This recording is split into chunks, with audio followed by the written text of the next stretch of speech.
विपरीत बुद्धि विनाश काले, विनाश काले विपरीत बुद्धि।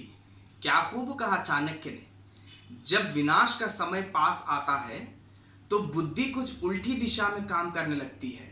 इस सरकार को भी अपने घर जाने का समय आसन्न हुआ, इसलिए इनकी भी बुद्धि कुछ उल्टी दिशा में काम कर रही। जो आज करना था वो कल कर बैठे और जो कल करना था वो आज कर रहे हैं।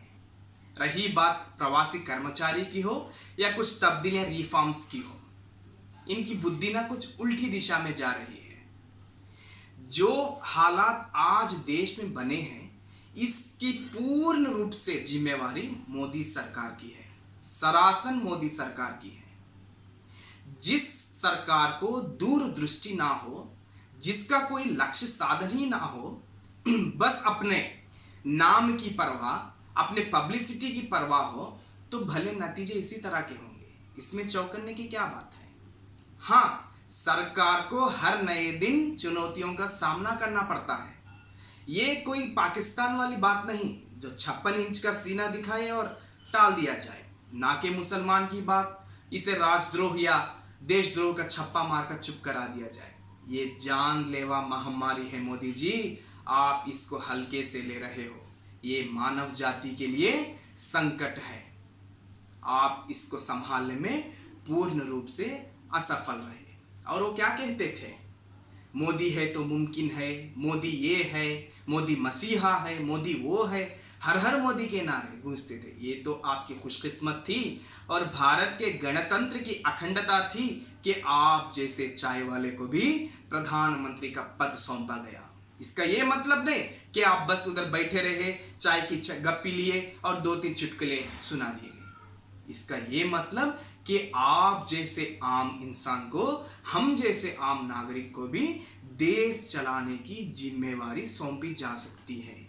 लेकिन उस जिम्मेवारी को संभालने में आप नाकाम रहे। आप तो बस अपने ख्वाहिशात पूरे करने में, अपने कपड़े मैचिंग के पहनने में, दुनिया की सैर करने में वक्त को बिता दिया है। बड़े ही अफसोस की बात है कि आम नागरिक को भी पता था कि ये महामारी आने वाले जून या जुलाई के मास में उग्र रूप धारण करेगी, लेकिन इस गूंगी और बहरी सरकार को अपनी राजनीति चलानी थी, अपनी टांग मध्य प्रदेश में फिसलानी थी, उधर की सरकार को गिरानी थी।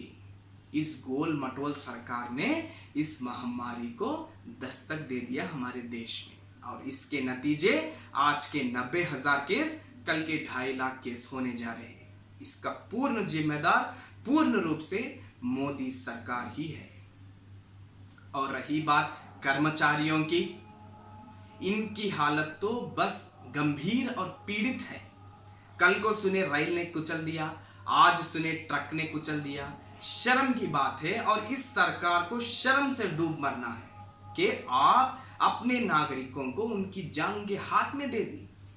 ना कोई व्यवस्था की, ना कोई इंतजामात किए हैं। और आजकल ना मोदी को ये आदत सी हो गई, अपने को ना बिग बॉस समझ ले, आए दिन कुछ बदलाव लेकर आए। भला इनका क्या जानना, भुगतना तो हमको है ना। इनको बस मैगजीन में बने रहना, न्यूज़पेपर के फ्रंट पेज में बने रहना, इनकी चर्चा होना और इनके नाम और नारेबाजी का गूंज उठना। भला इनको हमारी परवाह क्या है। बस समझे ये 10 दिन का खेल है और उसके बाद मैं बाहुबली बन जाऊंगा, मेरे नारे लगेंगे। लेकिन परिस्थिति ने आपके पत्ते को पलटा दिया, आपके पर्दे को नकार दिया, आपकी सच्चाई देश के सामने रख दी कि आप कुछ कदम उठाने के लायक ही नहीं हो और साहस करने की हिम्मत आप में ही नहीं है। वो सन 1990 का वर्ष था जब देश प्रेमी देश का प्रधानमंत्री वीपी सिंह ने तकरीबन 1,70,000 भारतीयों को कुवैत से अपने देश बुलवा लिया। तब देश की अर्थव्यवस्था हो या देश का सैन्य बल हो, इतना मजबूत नहीं था। लेकिन आज भारत का सैन्य बल मजबूती रहने के बावजूद आप नाकाम रहे। बस आप उनको हवा में फूल उछालने को सक्षम रहे। ये शर्मनाक की और अफसोस की बात है। और आपकी सरकार की हालत कुछ इस तरह हो गई है कि नाचने गाने वाला भी आपको भीख दे जा रहा है। कोई 50 करोड़, कोई 100 करोड़, कोई 500 करोड़। भला इनके पास कहां से इतने पैसे, इतना लिक्विड कैश कहां से आया, इनकी प्रॉपर्टी ही कहां इतनी। तो दाल में कुछ काला है और आए दिन इसको नकार देंगे। और कर्मचारियों की पीड़ित समस्या देखते हुए दिल दहल उठता है।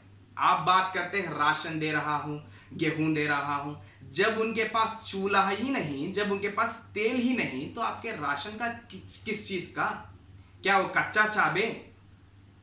तो आपका ये जो 20 लाख करोड़ का पैकेज है, इससे कुछ होने वाला नहीं है। इससे किसका जीना आभार होने वाला नहीं है। तो उस 20 लाख करोड़ को अपने पास से रहने दो। तो देश का नागरिक आपको चेतावनी दे रहा कि आए दिन कुछ सख्त कदम उठाए और कम कर्मचारियों की जिम्मेवारी लेकर उनके जीनों में बढ़ोतरी और ऊंचाई दे और नागरिकों को तुरंत सरकार से राहत मिलने की आकांक्षा करते हैं।